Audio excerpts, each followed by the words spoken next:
Ne može slađe od ovoga. Novak sa sinom vežbao u teretani. Snimak raspametio fanove, Stefan imitirao tatu dok diže tegove.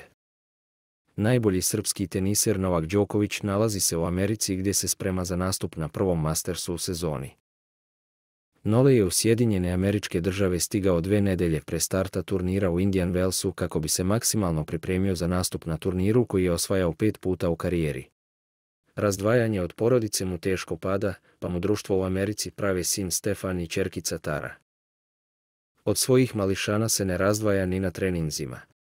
U sredu mu je društvo na terenu pravila ćerkica Tara, narednog dana je na terene prestižnog UTLA univerziteta stigao sa sinom Stefanom, a sada je objavio snimak na kom trenira u teretani sa svojim naslednikom.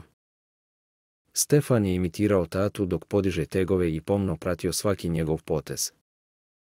Novak je objavio ovaj simpatičan video uz muziku iz filma Terminator sa Arnoldom Schwarzeneggerom i poruku: naporno se radi.